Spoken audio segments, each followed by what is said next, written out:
मेहरू जी, मैं आपसे एक और चीज़, क्योंकि जो बात डॉक्टर राकेश ने कही कि इतना डिपेंडेंट बना दो, इतना डिपेंडेंट बना दो कि अब बीजेपी को ऐसा लग रहा है पूरी तरह से आश्रित है। वो कोई भी इलेक्शन होता है, वो छोटा इलेक्शन भी होता है, ये उधर ही देखने लगते हैं। हैदराबाद के जो वो इलेक्शंस हो रहे थे, उसमें भी ये भाषण तो नहीं दिए, लेकिन कहीं से पहुँच के एयरपोर्ट तक पहुँच गए, कार्यकर्ताओं का वो कर दिया। एक उन्होंने इनडायरेक्टली जो स्टाइल होती है उनकी, अब अगर प्राइम मिनिस्टर आ रहा है कॉर्पोरेशन के इलेक्शन के समय और वहां कार्यकर्ता पहुंच रहे हैं, तो उसका इनडायरेक्टली मतलब क्या है वो सब। तो आपको मेहरू जी ये क्या लग रहा है, क्योंकि इतना डिपेंडेंट बना दो, कोई सेकंड लाइन ऑफ लीडरशिप रही ना जाए। जैसे बहुत से लोगों का कहना है कि गडकरी साहब इज अ बेटर चॉइस, कुछ लोगों का कहना है कि, लेकिन मैं एक चीज और स्पष्ट कर दूं, महाराष्ट्र की पॉलिटिक्स में गडकरी साहब का अब कोई से ही नहीं रह गया। अभी आपने हाल के दिनों में देखा उनकी कोई बातचीत नहीं। उसी तरह से यूपी में राजनाथ सिंह साहब का, 2 बार के राष्ट्रीय अध्यक्ष, उत्तर प्रदेश के पूर्व मुख्यमंत्री, कोई मतलब नहीं, ना कैंडिडेट चुनने में ना कुछ चुनने में। हो सकता है उनके 2-4 कैंडिडेट की लिस्ट देते हो कि भाई इनको देख लीजिएगा, तो उनको देख लिया जाता हो, बट पब्लिकली तो मुझे नहीं लगता है कि उनका कुछ है। मेहरू जी। जी, शायद मैं गलत जगह बैठी हूँ। मैं तवज्जो देती हूँ विपक्ष की पार्टीज को कि विपक्ष, ये सही कहा हमसे पहले स्पीकर्स ने कि एक परसेप्शन बन गया है कि मोदी जी का विकल्प है ही नहीं। तो आप रिक्शे वाले या टैक्सी वाले या सड़क पे लोगों से पूछिए तो वो कहते हैं हम किसको वोट दें, पप्पू को दें। तो वो पप्पू की इमेज ऐसी बन गई है कि वो सक्सेसफुल हुए हैं अपने मार्केटिंग कैंपेन में कि मोदी जी का कोई विकल्प है ही नहीं। लेकिन मेरी निगाह में मैं ज़्यादा अपना वक्त गवाती हूँ सत्ता पार्टी को ना देख के, क्योंकि वो कुछ समझ में आ गया है वो क्या चाहते हैं। तो मैं देखती हूँ कि ऑपोजिशन पार्टीज क्या कर रही हैं और क्यों सो रही हैं।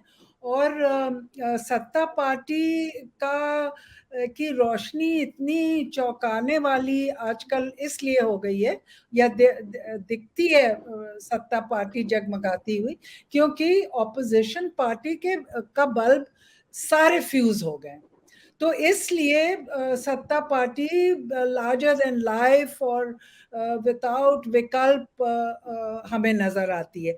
लेकिन अगर हम तवज्जो ऑपोजिशन पार्टी पे दें और हम बार बार अपने ऑपोजिशन लीडर्स से पूछें कि ये आप कब जागेंगे और कब खड़े होंगे मोदी जी से, चाहे भले वो इलेक्शन हार जाए लेकिन खड़े तो होइए। और अगर प्रियंका गांधी को हम वोट देना चाहेंगे तो वो उनका मैनिफेस्टो क्या है, वो अनएम्प्लॉयमेंट के बारे में क्या करेंगी, वो गरीबी के बारे में क्या करेंगी। गुर्बत बढ़ती जा रही है, लोग तरस रहे हैं साफ पानी के लिए, एक टुकड़ा रोटी के लिए। ये सब बहुत अभी बारिश हुई है लखनऊ में और इतना बुरा हाल है सड़कों का, और जो लोग झुग्गी झोपड़ी में रहते हैं। 75 साल आज़ादी का हम मनाने जा रहे हैं। तो मेरे ख्याल से in contrast to the present day opposition, सत्ता पार्टी बहुत जगमगाती हुई लगती है। तो मैं क्वेश्चन बार बार मैं अपनी एनर्जी ऑपोजिशन पार्टीज की तरफ डायरेक्ट करती हूँ कि ये अखिलेश यादव क्यों इतनी बचकानी गैर पॉलिटिकल पॉलिटिक्स खेल रहे हैं, और ये प्रियंका गांधी ने क्यों उत्तर प्रदेश को टेकन फॉर ग्रांटेड ले लिया कि जब जी चाहे आया, जब जी चाहे चली गई, और ना कोई मैनिफेस्टो, ना कोई डिलीवरी ऑफ गुड्स तो है ही नहीं, कुछ भी नहीं है जनता के लिए। तो मेरी निगाह ऑपोजिशन पे ज्यादा है और मोदी जी को मैं कम तवज्जो वोट भी नहीं देती हूँ, तवज्जो भी नहीं देती। देखिए, 2 चीजें जो मैं देख रहा हूं, और जो आपने विपक्ष के लिए कहा कि आप केवल विपक्ष को ही वॉच कर रही हैं, 2 लोग इंपॉर्टेंट थे इस पूरे उसमें। उत्तर प्रदेश में अखिलेश यादव जी, उन्होंने जिस तरह से रामपुर और आजमगढ़ में जो भी उनका कंडक्ट था और जिस भी कारण था, वो खुद गए नहीं और उन्होंने तोहफे में सीट दी। और दूसरा कंडक्ट ममता बनर्जी जी का अभी वेस्ट बंगाल में धनखड़ के खिलाफ, वो कहीं उनको वोट नहीं देंगे, लेकिन हम विपक्ष के जो कैंडिडेट मार्गेट अरोड़ा जी हैं उनको भी नहीं देंगे। अब ये इनडायरेक्टली वो कहीं ना कहीं सपोर्ट ही कर रही हैं बीजेपी के कैंडिडेट का। और ऐसा भी माना जा रहा है कि जो उनके भतीजे हैं अभिषेक बनर्जी, उनसे ट्रेड ऑफ हुआ है कि भाई उनको छोड़ दिया जाएगा, पार्थ आर्थ को पकड़ लेंगे और आप अपना काम करते रहे। ऐसे में केवल जो डॉक्टर राकेश पाठक कह रहे हैं, केवल मुझे तो दो ही पार्टी नजर आती हैं। आज तक कांग्रेस के ऊपर कभी ये आरोप नहीं लगाया है कि कहीं उसने कॉम्प्रोमाइज कर लिया। उसके बहुत से लोग चले गए हैं जो वो थे, लेकिन कांग्रेस में आज तक कॉम्प्रोमाइज की बात नहीं हुई है। दूसरी एक पार्टी मुझे लगती है आरजेडी। आरजेडी के ऊपर भी आज तक कोई कॉम्प्रोमाइज उसने कर लिया बीजेपी से या उससे। लालू जेल में है, लालू के पूरे घर को इस समय नाकाबंदी हो रही है कि कैसे उनकी राबड़ी जी को, मीसा जी को, उनकी सारी बहनों को, भोला यादव को बंद कर दिया। मैं इसमें आपसे जरा ये पूछना चाह रहा हूं कि ये ममता बनर्जी जी ठीक है, वो अपना कुछ चला रही हैं, उनकी अपनी समस्याएं। विपक्ष की एकता की जरूरत नहीं है, लोग अपनी अपनी स्टेट में इनको रोक लें। और जैसे यूपी में मुझे लगता है कि जनता फोर्स कराएगी अखिलेश यादव को, इलेक्शन आने दीजिए कि अखिलेश यादव को कांग्रेस के साथ मिलकर ही चुनाव लड़ना पड़ेगा, उनके पास कोई चारा नहीं रह जाएगा। मेहरू जी। हाँ, काफ़ी प्रश्न हैं यहाँ पे। जब 2019 का असेंबली इलेक्शन में हम लोग काफ़ी घूमे थे उत्तर प्रदेश में, तो यही मीडिया थी, जो गोदी मीडिया भी है और आप जैसे लोग हैं, जिन्होंने कोविड में जो लाशें दिखाई थी गंगा में बहती हुई, तो हम ये सारी इमेजेस देख के, और कोविड में सत्ता का कितना पैसिव रोल था मदद करने में, बिल्कुल जैसे सन्नाटा था, कोई किसी ने मदद नहीं की थी, जो लोग तड़प रहे थे ऑक्सीजन वगैरह के लिए।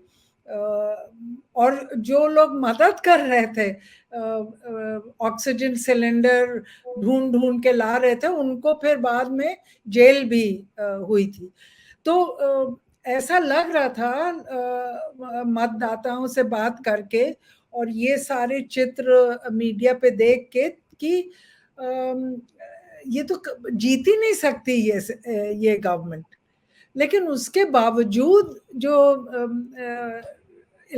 स्टेट असेंबली इलेक्शन में इनकी जीत हुई, तो वो भी अजीब सी डिप्रेसिंग फीलिंग थी कि ये मतदाता को क्या हो गया है, इन्होंने देखी नहीं वो तस्वीरें, और कितनी इनकॉम्पिटेंट सत्ता का रोल था कोविड को फेस करने में। तो कुछ समझ में नहीं आ रहा था कि ये हो क्या रहा है, ये जीती कैसे। अब उसमें ईवीएम का रोल क्या था, बैलेट वोटिंग का क्या था, आपको जब तक सबूत ना हो हम कैसे कह दें। जब हम जीतते हैं तब ईवीएम हमें ठीक लगती है, जब हारते हैं तो फिर हम खफा हो जाते हैं ईवीएम से। तो अगर अखिलेश जी थाली पे रामपुर और आजमगढ़ दे रहे हैं सत्ता को, तो राकेश जी हम इसको कैसे देखें, इसको इसकी आलोचना हम क्यों ना करें। और जब हम देख रहे हैं कि कांग्रेस नेता यूपी को इतना टेकन फॉर ग्रांटेड करते हैं कि दिल्ली में रहते हैं और जब जी चाहता है यूपी में आते हैं, वोट मांगते हैं और फिर चले जाते हैं, तो हम क्यों ना हम तो सपोर्ट भी करते हैं ऑपोजिशन पार्टी को और उसकी समीक्षा भी करते हैं ताकि उसका परफॉर्मेंस बेहतर हो। और अगर फैशिस्टिक फोर्सेस हैं पावर में, तो ये तो कर्तव्य है ऑपोजिशन का कि चीजें बदल गई हैं, माहौल बदल गया है, हम फैशिज्म को कैसे फेस करें। तो अगर आपका ईडी से डर है, तो भाई थोड़ा सा पैसा कम बनाओ या कुछ तो करो, ताकि आपको ईडी से डर ना लगे और खुल के आप फेस कर सकें इस गवर्नमेंट को। अभी हमारे पास जो मसला है, 70 साल तक एक तरह की पॉलिटिक्स हम खेल रहे थे, अब the playing field has changed. तो वो बदलती हुई ये कठोर, ये बिल्कुल अनपीपल फ्रेंडली जो पॉलिटिक्स है, इससे सामना कैसे करेगी ऑपोजिशन? ये है मेरा सवाल। जी जी, मैं संदीप भाई, I am convinced that Rahul Gandhi is not Pappu, लेकिन वो जब तक वो लेजिस्लेटर अपना ही सीट हार जाएंगे और लेजिस्लेटर में नहीं आएंगे, तो कैसे हम रोकेंगे ये एंटी सिटीजन बिल्स वगैरह?